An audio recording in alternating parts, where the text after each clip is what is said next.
Good morning and welcome to another edition of 15 Minutes of Flame. This is Robert Phoenix. I'm about to sneeze, so hold on one second, please.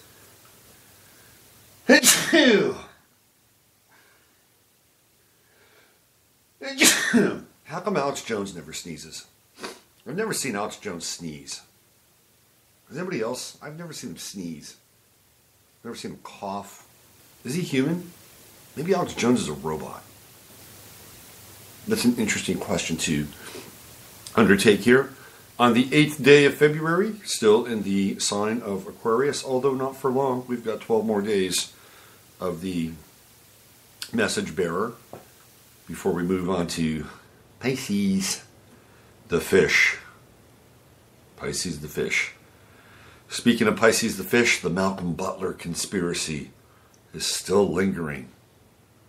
Fascinating stuff emanating out of New England post-Super Bowl with Malcolm Butler declaring that everything that people are saying about him, all the nasty things that are being implied, they are just not true. That he was in his hotel room every single night of the Super Bowl. Meanwhile, there are other versions and stories of that floating around the interwebs, some of which are quite salacious. We will never really know. Another cul-de-sac, another conspiratorial cul-de-sac. But for you New England Patriot fans out there, do you know who killed the Super Bowl chances? The chances of you winning another Super Bowl? The Butler. Malcolm Butler. The Butler did it. That's right. I went a long ways for that pun. Here we go. It is the 8th of February. So I had just a personal side, kind of a fun night last night. You know, when you get up to be my age, you define fun a little bit differently than you used to. So I went down to this local restaurant, a new local restaurant. It's a chain. It's called Pluckers. Now, normally I would not go to Pluckers. I drive past Pluckers. It's a chicken wing place. But it's in my neighborhood now. It's brand new. Thought I'd try it.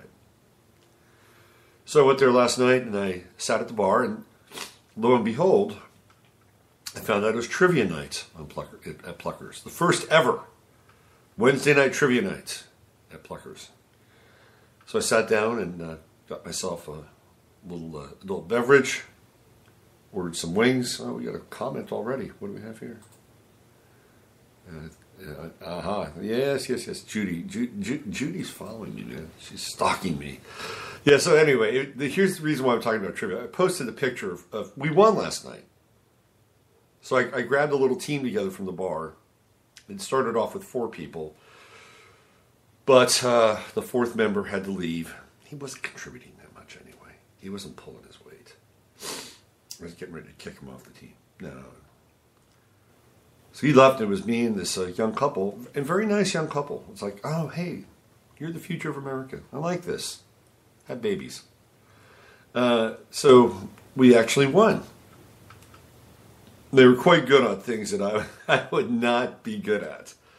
Like Jonah Hill, quotes for Jonah Hill movies. Oh my God, please. Or no, Seth Rogen movies. Somebody thought it would be a good idea for a series of questions. But also a contemporary like TV themes, and like they knew that this one TV theme was the theme song for Weeds.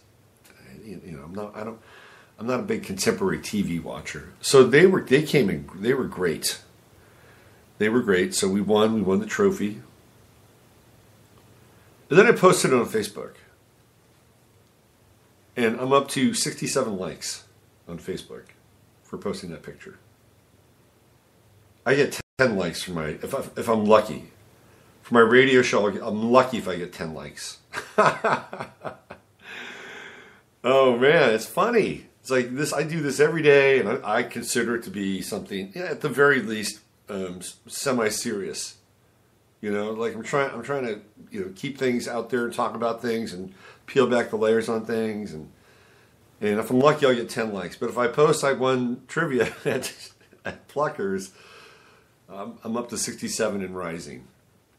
I don't know. Life is funny, huh? It's funny. That's the only reason I wanted to talk about it. It's not because we won. It's because it's ironic. Ironic, to say the least. So we're just going to go over a little bit of news here today. Like, what's up with this SpaceX deal? And Elon Musk sending a SpaceX Roadster, a Tesla Roadster, into space and headed towards Mars.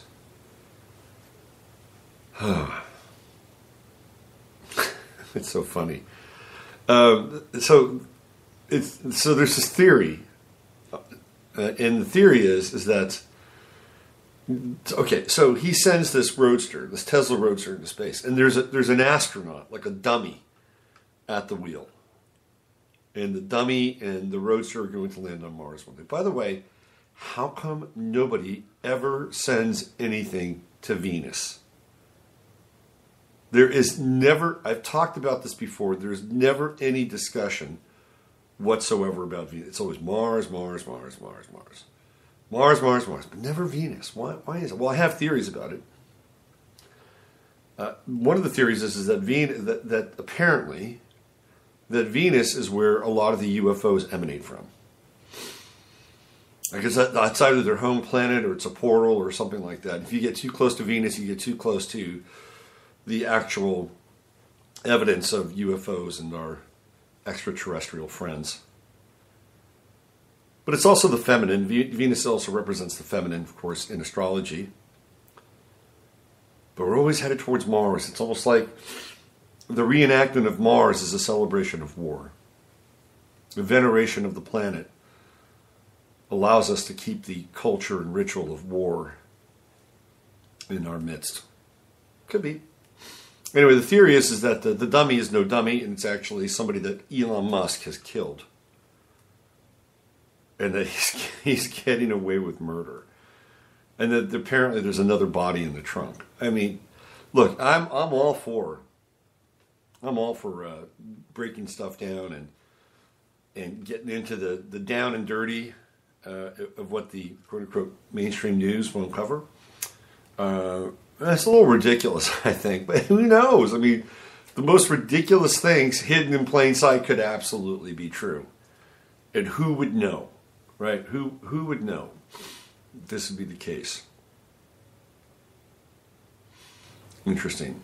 I wonder if Elon Musk will be tried for murder in the future, like 50 years from now, when they actually find that thing somewhere, floating out in space.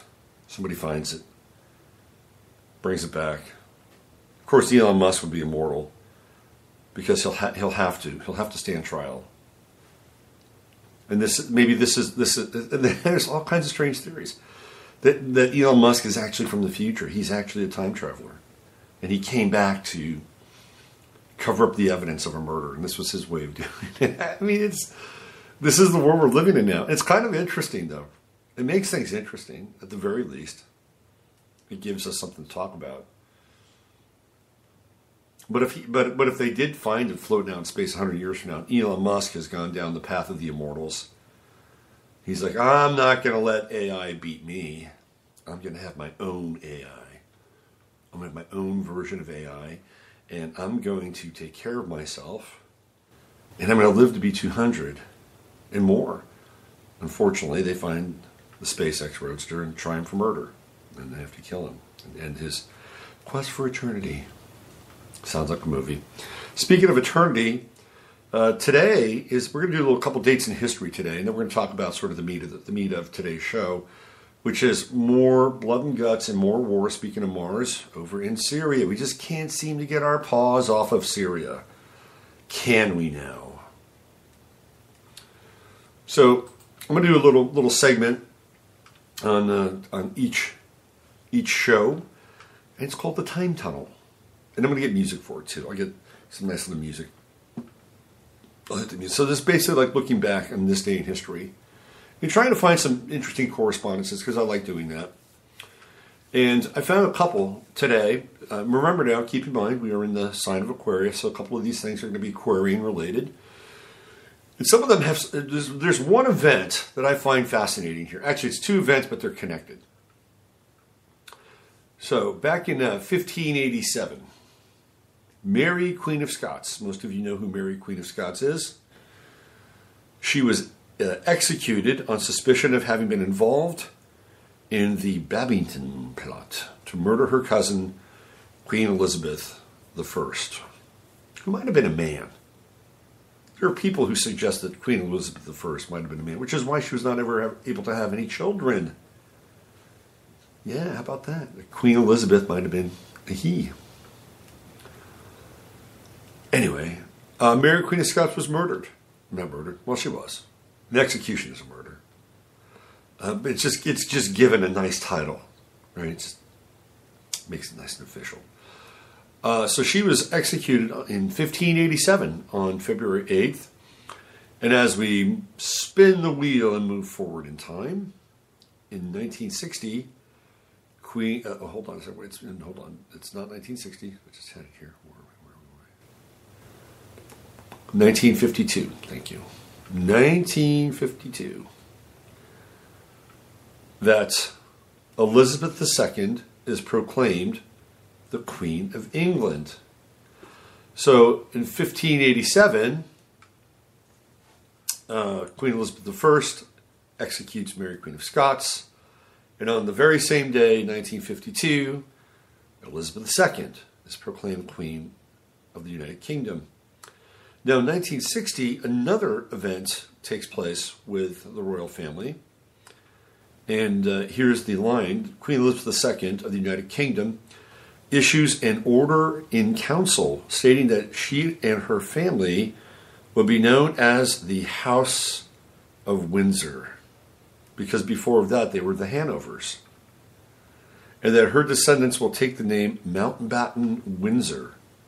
So basically she's proclaiming to her loyal serfs that we're no longer going to be the Hanovers. We're no longer going to be those Germans that came in and took things over. No, now we're going to be good English-sounding folks in the House of Windsor. So we have this one day, February 8th, where Mary, Queen of Scots, who was going to be involved in the plot to murder Queen Elizabeth I and take down that version of the government, she's executed on February 8th. Queen Elizabeth II takes the throne, or is proclaimed Queen of the United Kingdom on February 8th, 1952. And on February 8th, 1960, it is official. Queen Elizabeth II and all of her Germanic clan are now formally known as the Mountbatten Windsors. Interesting how these three events, which all are connected to the crown, the royal crown, take place on February 8th. It's a power day. 8 is a power day. Remember that these people are into numerology and symbolism, as above, so below. So, and with Aquarius, of course. And these people have court astrologers. Go back to Elizabeth I and John Dee. John Dee was very instrumental in guiding Queen Elizabeth through the art of astrology, and perhaps even some version of necromancy, communing with the dead. Yes. So that's an interesting day, right? February 8th through time. Here's another little interesting sort of February 8th tidbit. Is that on this day in 1910, the Boy Scouts of America is incorporated by William D. Boyce. Now, why am I talking about the Boy Scouts? This has an Aquarian resonance, right? The Boy Scouts are a group. They're a group. They're a foundation. It's an Aquarian organization. It's a group of boys, young boys. So the Boy Scouts, I believe, if I'm not mistaken, who's William D. Boyce? I think there's like Freemasonic connections with the Boy Scouts and the Cub Scouts, if I'm not mistaken. By the way, the Freemasons now are crying. They're crying that they're being discriminated against. Can you believe that? Ah, yes, here we go. Here we go. This is a little personal tidbit from Mr. William D. Boyce, the founder of American Scouting. Boyce was born on June 16th, 1858 in New Texas, Pennsylvania, now Plum Borough, to a Presbyterian farm couple. David and Margaret Jane Bratton Boyce. The Boyces had 3 children, William Dixon, Mary, and John. During his rural childhood, Boyce acquired a love for the outdoors. He began teaching school at the age of 16. It's a very Gemini thing to do. And then worked briefly as a coal miner. He returned to teaching briefly as a coal miner. You get into coal mining, it's like, that teaching thing seems a lot better now. I can barely breathe. I gotta get this crap off of me every single night. I'm around a bunch of foul men. Oh boy, I gotta get out of here. Let me get back to that teaching. He returned to teaching before joining his sister at Wooster Academy in Ohio, which according to school records he attended from 1880 to 1881. There's an attention span. It is uncertain if he graduated or was expelled. He then worked as a teacher, lumberjack, secretary, salesman in the Midwest and Canada before settling in Chicago, where he became known as a persuasive and shrewd salesman. He learned business quickly. His books on business, travel, and expeditions often use the phrase, "we pushed on." On January 1st, 1884, Boyce married Mary Jane Beacom, 1865 to 1959, whom he had known since his Pennsylvania childhood. Boyce called her Betsy. But to many, her nickname was Rattlesnake Jane. You can't make this up, man. Because she matched his skill in poker and was an expert shot and rode horses cross-saddle. Ooh. It has also become... later. I'm sorry about this. I hate it when all of a sudden these programs pop up. I won't get into that. It also became obvious that she was more masculine than Boyce himself. I wonder if they had children. Let's see. Not sure. More masculine than Boyce himself. Let's see. Boyce himself, although he never admitted this, it became clear out of his journal. They had 1 son and 2 daughters. Okay, so I guess they had progeny. Benjamin Stevens, Happy, and Sydney. Boyce's personal activities included, drumroll please, hunting, yachting, Oddfellows, Freemasonry, Shriners, golf, country club, and the Chicago Hussars, an independent equestrian military organization. In 1903, Boyce purchased a 4-story mansion on 38 acres in Ottawa, Illinois, which became the center of his family and social activities. Thereafter, he showed little interest in Chicago and in social activities. He would only go there on business. Boyce and Mary led increasingly separate lives and eventually divorced. Wow. Which was reported on the front page of the Chicago Tribune because of the prominence he had attained by that time. The divorce was finalized in the Campbell County, South Dakota courts in September 1908. His wife's property settlement was close to $1 million. After the divorce was finalized, Boyce courted Virginia Dorcas Lee, a vocalist from Oak Park, Illinois, who was 23 years his junior, and the eldest child of Virginia and John Adams Lee, former lieutenant governor of Missouri. Both Virginia's parents and Boyce's son Ben opposed the relationship. In May 1910, after the planned marriage was announced, an infuriated Ben scuffled with his father outside the Blackstone Hotel, and Boyce sustained a facial wound. Ben was arrested for disorderly conduct and fined $5 in court costs. 2 days later, Boyce and Virginia married and went to Europe on an extended honeymoon. Almost immediately, there was speculation amongst family members about the problems within the marriage. On April 9th, 1911, Boyce and Virginia had a daughter whom they named Virginia. A few months later, in December 1911, Boyce signed an agreement to support and educate their infant daughter. After Boyce's wife filed for divorce in 1912, she moved to Santa Barbara, California, with their daughter and her parents. Boyce did not contest the divorce and arranged $100,000. Where does this guy get all his money? Was he that shrewd of a salesman? Years later, the elder Boyce married Richard Roberts. Huh? a New York banker, and moved with her and Boyce's daughter to Greenwich, Connecticut. The younger Virginia took the surname Roberts. She did not meet her natural father, Boyce, until she was 8 years old. Oh, boy. So, there's a whole thing in his business enterprises. He was in publishing. Anyway, we just got to it. This is an interesting character. Wow. William D. Boyce. Lived to 70 years old.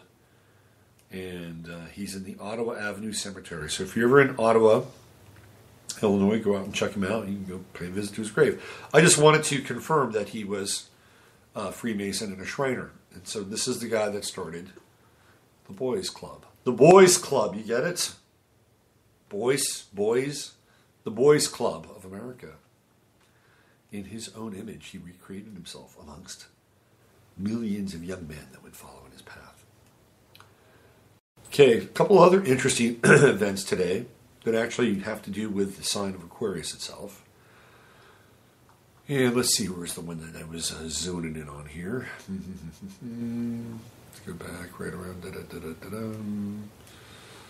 Where is it? Oh yeah, 1922. 1922, this day in 1922, Warren G. Harding introduces the first radio set in the White House. Well, why is this important? Well, because we're dealing with Aquarius. What is Aquarius? It is the wave bearer, right? The water bearer, the wave bringer. And those waves aren't just the waves of the Aquarian Sea. No, they're the radio waves and television waves that would move through our atmosphere, carrying messages and music and news and misinformation and disinformation and all the stuff that's been broadcast throughout time. So, a very Aquarian moment, the first radio set in the White House. Today, February 8th. Not only that, but here we go. This is another kind of link in time having to deal with radio. In 1978, proceedings of the United States Senate are broadcast on radio for the first time. So we have the first day, the first radio set being introduced in the White House on February 8th, and the first actual broadcast of the United States Senate taking place on February 8th, this in 1978. There we go, just a little trip down memory lane. We're going to do this frequently, maybe on a daily basis. We're going to call this segment The Time Tunnel, and just look at some interesting people and places and events throughout history. And today, of course, they start with William D. Boyce. All right, so let's get to the meat of the matter. Today's show, it has to do with what's happening over there. Over there, of course, being the Middle East. Oh, my God. We just can't stay out of there, can we? Just can't stay away. U.S.-led coalition attacks pro-Syrian government forces in Deir el-Zawar. Okay, let's just talk about war for a second. I got to wrap my head around this one a little bit and chew into it. Recently, it came out that the Democrats have said that President Trump does not have the character. He does not have the moral fiber. He does not have the proper intellect, the seasoning, the wisdom, the statesmanship in order to declare war. Now they're attacking Trump's gravitas when it comes to war. May not be a bad thing to do. But where have they been? Where have they been for the last 16 years? You know, the Democrats, they are incredibly, the progressives are incredibly silent about war. Now, I've said this before, and people they've actually corrected me. And I've said, well, historically, the Democrats have been anti-war. And I've had comments on the YouTube page where it's been, well, no, the Democrats have actually been very much pro-war. And I think both can be equally true. And yes, you can go through the public record and see where they've chimed in on war and actually been advocates of war. But if you go back to the 1960s, you look at people like George McGovern and Hubert Humphrey, they were basically anti-war. Basically anti-war. This is where their platforms were during the Vietnam War. They were standing up against war. The theoretical anti-war movement was probably more democratic, more progressive, more left. Theoretically, we always put these things in quotes because we know that they play both sides against the middle and are invested in both sides. That said, on the surface, that's what it looks like, correct? So in the recent historical record, the Democrats have tended to have been more anti-war to some degree, right? It's always a conundrum on the side of the right, though. They're pro-life, but they're also pro-war. Hey, how about that one? Wrap your head around that one.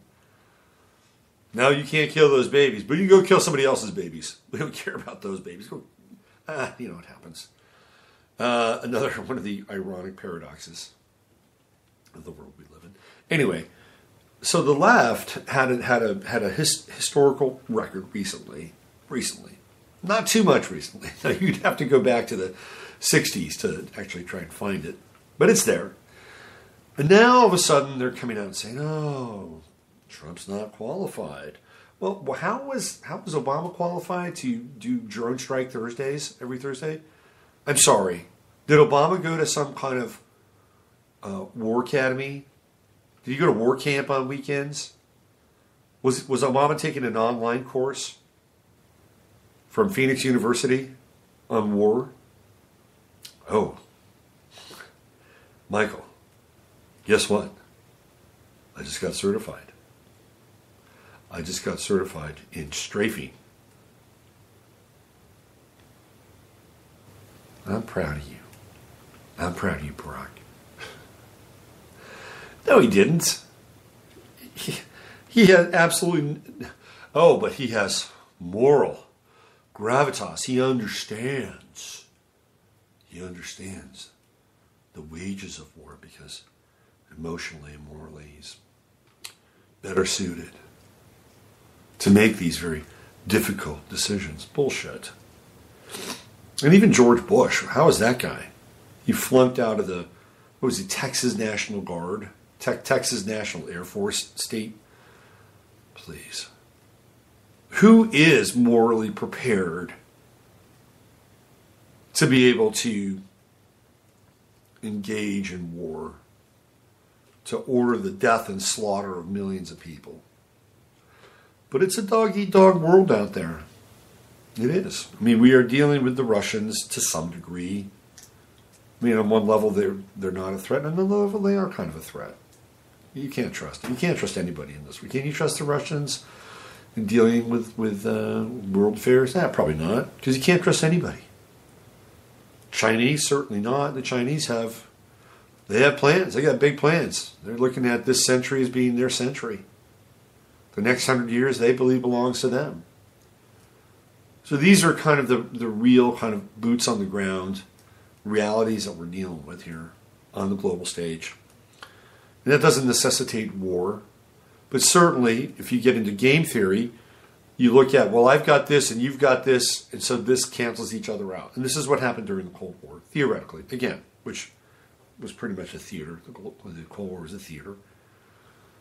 It was a play on the globe stage, right? On the world stage. All the world's a stage. But you never know. You never know.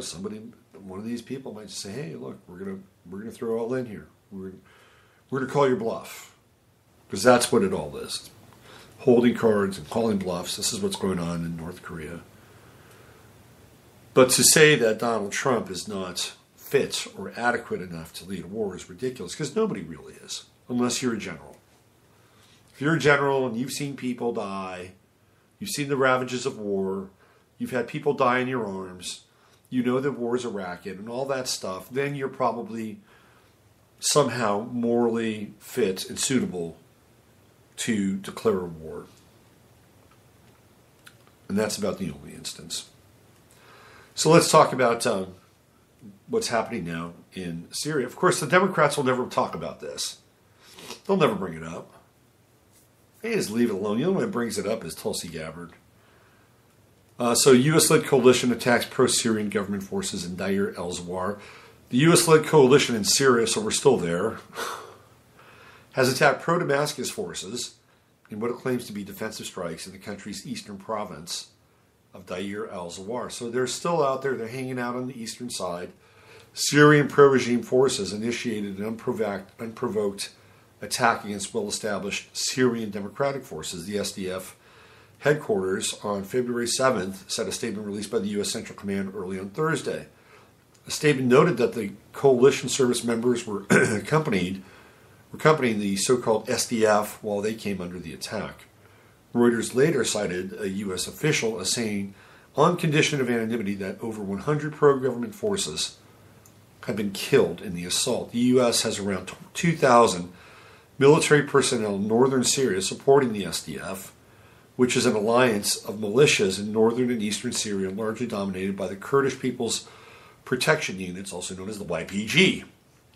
It added that the coalition conducted strikes against attacking forces to repel the act of aggression against partners engaged in the Global Coalition's Defeat Daesh mission. The statement also claimed that the U.S.-led attack was in self-defense.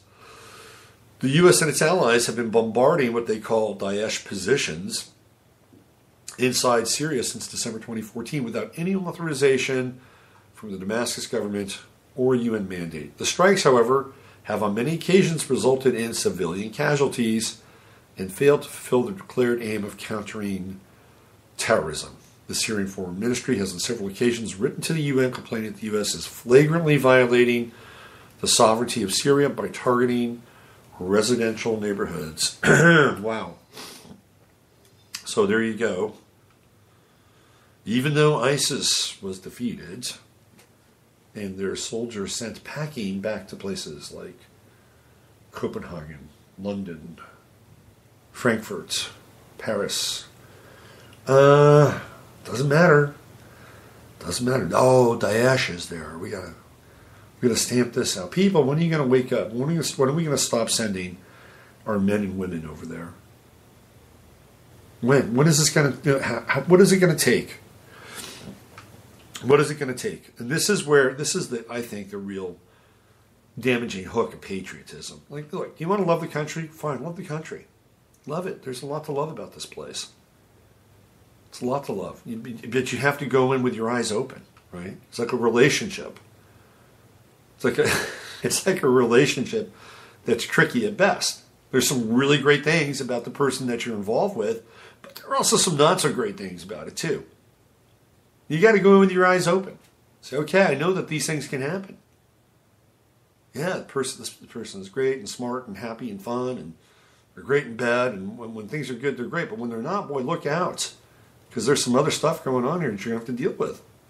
Just know that. Make a choice. Know it. Understand it. Be conscious. Be aware of it. But this is it. This is the toxic or the poisonous hook of patriotism. We love the country, so do we have to throw down with everything just because we love the country? This is where it gets borderline fascistic. Now, that's not a prerequisite or requirement for fascism, but it's the kind of emotional output of fascism. And that you just agree with everything. Oh, I love this country. Let's go to war. It's great. These people aren't. We got to do this. Let's go to war. Can't question it. Don't question. Nope. Just go with it. If you love the country, go to war. If you don't love the country, shut the fuck up. And let the adults handle this, right? So this, unfortunately, is the byproduct of what happened on 9/11/2001 with the Patriot Act. The biggest shuck and jive con game in recent memory. So here we go. We're still hanging out there, still doing this. And where's the voices in Congress? You know, wouldn't people like Adam Schiff and Nancy Pelosi and Dianne Feinstein and all these Democratic luminaries, wouldn't they be better off talking about this in some ways? Wouldn't they be better off talking about our veterans, the men and women who are coming home mangled? They're coming home damaged, mangled, damaged, having to rebuild their lives. Well, we thank them for their service. I mean, come on now. They never talk about this stuff. Never. They've abandoned this issue because they're part of the military-industrial complex too, and that's their dirty little secret.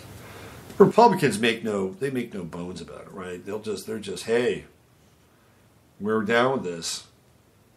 Follow the lead of Lindsey Graham. We're down with this. We like the military-industrial complex. We like being pro-military. It provides jobs. It keeps me in office. It's great.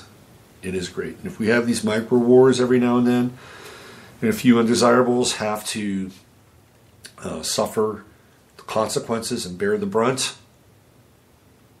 of this system, so be it. Life is not easy. Life is rough. And so they're going to be on one side of that equation. So I just want to leave, I don't want to leave you this, but I just want to share a story. And I've shared this story before, and it has to do with Joe Strummer, who was the lead singer and guitar player for The Clash. And there's a very interesting movie called History is Unwritten. And it's about him. It's a documentary about him, directed by Julian Temple. And there's a scene in the movie where he's talking about when he goes to public school, which we here in the United States call private school. And Strummer realizes there are two basic classes of people in public school. One class is a class that is picked on. And the other class of people does the picking on or the bullying. And so Strummer said to himself, well, I don't really want to be picked on, so I'll be the bully. I'll be the bully and I'll join the bullies because it is the safer position to be in. And I think it really kind of boils down to that kind of demarcation. You're either meat or you're not meat, right? And so these people are making these choices every single day based on a very clear line in their minds. In most other people's minds, that line doesn't even exist. We're just getting by, right? This is all we're doing. We're just trying to get by in life and win a trivia tournament down at Pluckers. But there are conscious decisions and choices that are made by people in power. Which side of this am I going to be on?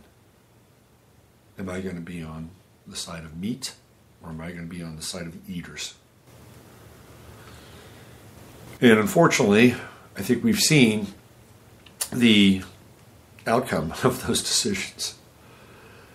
So here we are again on the border of Syria, continuing to be engaged in an illegal act of war, and nobody's saying a damn thing about it. Not a thing, particularly on the progressive and the left and the Democratic side. And the Olympics have started today. A world event to bring us all closer together. So here we go. A very Aquarian kind of ritual for the rest of us, or for all of us, to give us a sense that we could actually live together under one blue roof, one giant blue roof. I had kind of a moment like that when I was down in Atlanta for the 1996 Olympics. I wasn't there to watch anything. I was there reading tarot cards. And it was the last night, the last day of the Olympics. It was a great day for me. I had a fun time. And I don't know if it's still there, but there was a House of Blues that just kind of popped up. It had opened for the Olympics. So I went to the House of Blues that night. And they had a DJ. And there was this moment where they were playing We Are Family by Sister Sledge. And there were all these people from all these different countries and all these different colors and stripes. And for that moment in time, it really felt like it. It felt like, for that moment at that event in the House of Blues, listening to Sister Sledge, we were family. And it was just pure, unadulterated connection through music and sound. And we were even doing that how they do that line in the Soul Train show, where people, you've got a line of people and they're dancing and clapping their hands, snapping their fingers, and you go dancing down the center. We were doing that. So that was a cool time. Anyway, that's it for today's show. Thanks for being a part of it. And remember, in the cosmic sense, we are one. We are all family in the great cosmic sense. And it's always an interesting piece to navigate as we go through our process of individuation and understanding that our rights as an individual, our freedoms as an individual, the freedom to express, the freedom to think, the freedom to live a lifestyle which is wholly dependent upon our personal point of view, our POV, our self-interest, our morality, our personal philosophy. These are all very important things. And yet we are linked to each other, one another, in the spirit form. So in this day, February 8th, Aquarius, which is the most paradoxical of all the signs, I believe, because Aquarius is extremely individual, but at the same time is also looking to be a part of something larger than itself. So in this day, February 8th, go out. In the words of Walt Whitman, sing a song to yourself. Celebrate yourself and celebrate another as well. In so doing, complete the circle and manifest a little Aquarius in your life. Love your brothers and love your sisters. This is Robert Phoenix. You've been listening to 15 Minutes of Flame. Do we have any more comments here today? Let's see where you... Here, Logo Sophia, Steve chimes in. Let's read a few comments here. Judy says, before we sign off, Judy says, I'm thinking we're getting the opportunity to look at how we live our lives and make new choices about what we do. We are doing it because we love to do it. Or are we doing it because we love to do it? Because we should be doing it? Because we're afraid not to do it? You get the picture. Steven from Logo Sophia says, Joe Strummer, it's up to you not to heed the call up. I don't want to die. I don't want to kill, because he who will die is he who will kill. Simple but effective. He also says, Steve chimes in 2 minutes ago, don't forget the real business of war is buying and selling. That's true. The murdering and violence are self-policing, and can be entrusted to non-professionals. The mass nature of wartime death is useful in many ways. It serves as spectacle, as diversion from the real movements of the war.